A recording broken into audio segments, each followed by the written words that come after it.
Takže čau lidi, vítám vás u tohohle videa. Já jsem Zamlík a jsem youtuber. Tohle je moje úplně první video, takže uvidím, jak si s tím povedu. Vůbec nevím, jak se to dělá, dělám to úplně poprvé, takže uvidíme. Dneska vám chci ukázat panel. Tohle spíš doporučuji lidem, kteří mají rádi i spíš mašiny, to se jim možná bude líbit trošku víc. Tak rovnou začneme. Takže, jako první věc, tak tady máme vagóny.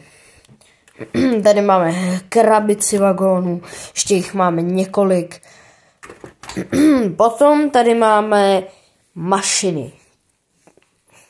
Si všechny vyzkoušíme. A ještě jedna mašina vlastně je tady. To je pendolino. To se taky zkoušíme. Potom tady mám všechny auta, který na ten panel můžeme. A tady vzadu taky je železniční přejezd. A tady jsou věci ještě, který jsme používali nebo použijeme. Tady máme závorky, tam ještě nalepíme. Tady máme nějakou věc, tu vůbec ne. Tady máme šroubováky, kleště, kladivo a prostě, nevím, asi ruční serák, nevím teď, jak se to jmenuje. Úplně, tady máme Herkules a lepidlo na plastové věci. A potom tady máme teda jeden železniční přejezd. Tady máme zátěžíč, když něco nalepíme, tak na to položíme tak, aby to tam drželo až než to uschne. Takže myslím, že bychom mohli jít rovnou na to. Takže tady máme ovládací trafo, kterým se ovládá rychlost vlaků, celý panel. Takže to si musíme nejprve zapojit do zásuvky, což teď udělám. Takže teď to začne trošku hučit a takhle se můžeme kouknout, jak to vypadá ze spoda. Ze spoda je tady hodně drátů, příliš hodně. Tady to vede k tomu přejezdu. Takže máme fakt hodně drátů. Tady vám ještě takhle ukážu. Tohle jsou všechno dráty. Takže teď asi první s jakou mašinou bych začal, tak bych asi začal s tímto pendolínem. Takže už tady pomocí výhybek se tady budu muset takhle stavit. Teď to mám, že to bude jezdit jenom na téhle koleji. Takže tady máme tahle páčka spustí tyhle dva okruhy. Druhá páčka tak spustí tenhle horní okruh.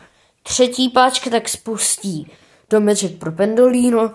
A čtvrtá a pátá, tak to jsou tady do tohohle, nevím, jak se to jmenuje.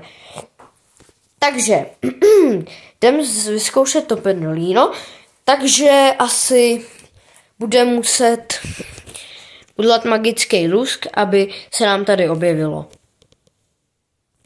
No, vydařilo se to a máme tady pendolino. Takže teď vám ukážu, jak funguje. Tady se tímhle otáčí a tímto jezdí.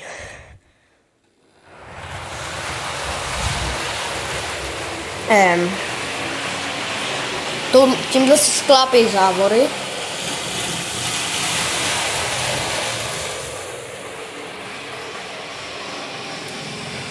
Takže si toho zastavíme. A máme toho tady. Takže takhle nám jezdí pendolino.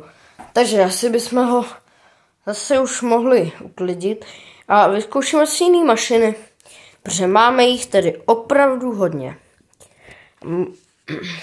Takže zase to vyzkoušíme, jestli to zase bude fungovat, protože mohlo by, když to fungovalo i předtím. No, funguje to. Takže jdem si teď vyzkoušet náš český motorák. Když se tady nasadíme na koleje, takhle musíme přesně kolečkama, aby se nám nevykolejil. Tak, máme ho tu. A jedem. Tenhle dokonce i svítí.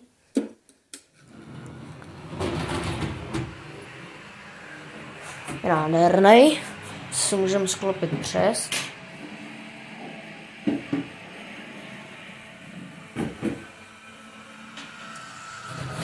A máme ho tu. Si ho zase stavíme. Tak, jdeme si zkoušet jinou mašinu. Máme jich tady fakt hodně. Lokotraktor. Ten bohužel, to je taková jiskřička obecná. Trošku jiskří, no. Ale tady tu se bojím jí i dotknout, protože tady ta mašina, to je největší jiskra na světě. Tu radši nechci používat ani, ale uvidíme. Takže, že tenhle by ještě měl být v pohodě, nebudu ho dát. Docela vrže. A jde pomalu.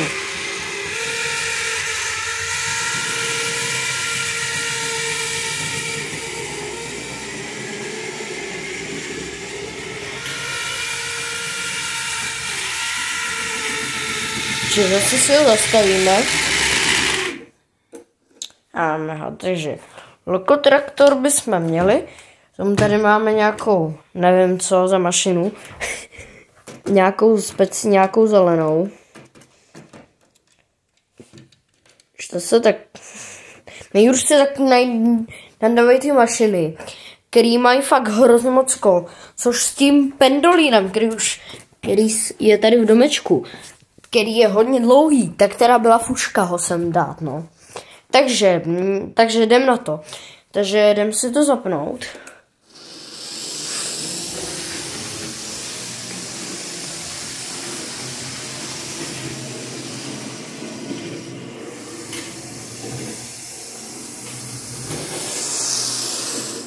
Zastavíme si ji. Tak. Takže tahle mašina jezdí docela v pohodě. Trošku to nebudu nějak zdržovat a jdem rovnou na pární mašinu. Ta se taky nebude nám dát úplně nejlíp, protože ten má tady hodně koleček. Obzvlášť tyhle malý. No, toto teda chvíli to budu nám dávat, no. Takže si to tam první opatrně dám ty zadní. A teď tam nějak ty přední. Ještě takhle. A je to, máme tam parníma. A ta není úplně nejostřejší tuška v penále docela, ta teda jiskří. Jiskřička obecná. No, docela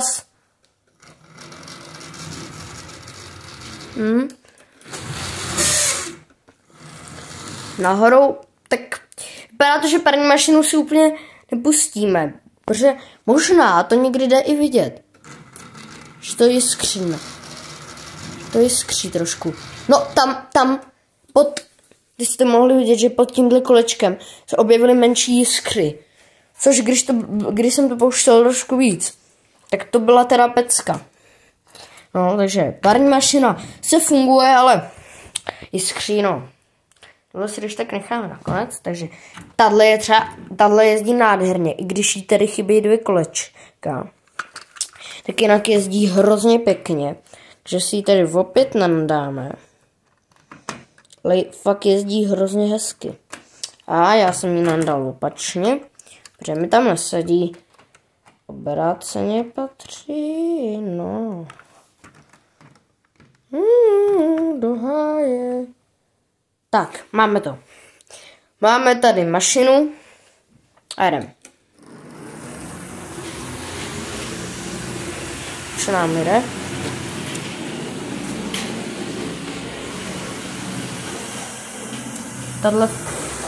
Tohle musím uznat, že fakt jezdí nádherně, ta mašinka. No. Tak, potom tady máme ještě tuhle krasavici.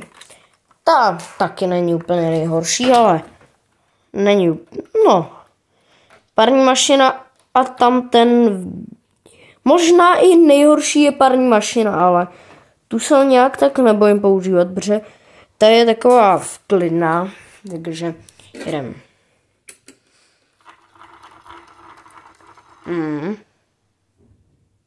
Tak ta úplně nepojede. Ta chvíli skákala.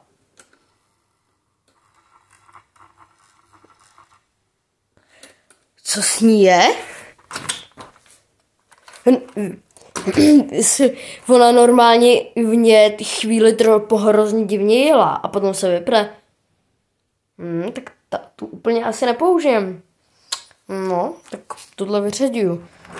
Tu dáme hezky pryč do... Ne, samozřejmě, že nezahodím jí, ale no, to si ještě popovídáme o tomhle, jako to se mi nelíbí. No, a teď tenhle, no. Tak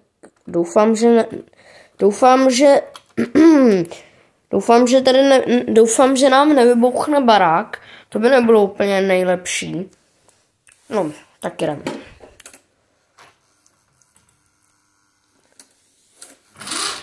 Ježíš. A jdem.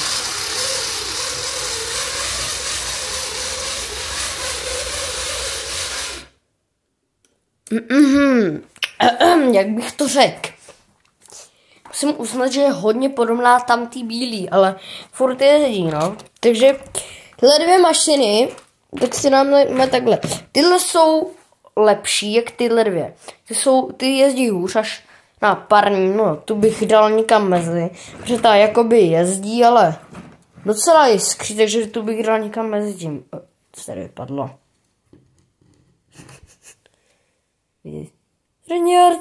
Tady on, no, tak... Ježišmarja. Přejezd mi tady funguje, no, takže to by bylo zatím z těch vlaků všechno. Já myslím, že jsme si jich ukázali hodně, takže ještě jednou. Takže tady máme hezký náš český osobák, lokotraktor, nějaká zelená kobylka, potom bez dvoukolejka, potom parňák, potom a tady tyhle dvě nejezdičky. Takže takhle to vypadá, panel je dobrý. A jestli chcete zase nějaký video ještě o tomhle, abych natočil nějaký třeba zajímavosti, jak to funguje a tak uvidím podle toho, jak se mi bude dařit. Takže tohle by k mému úplně prvnímu videu bylo všechno a zatím ahoj.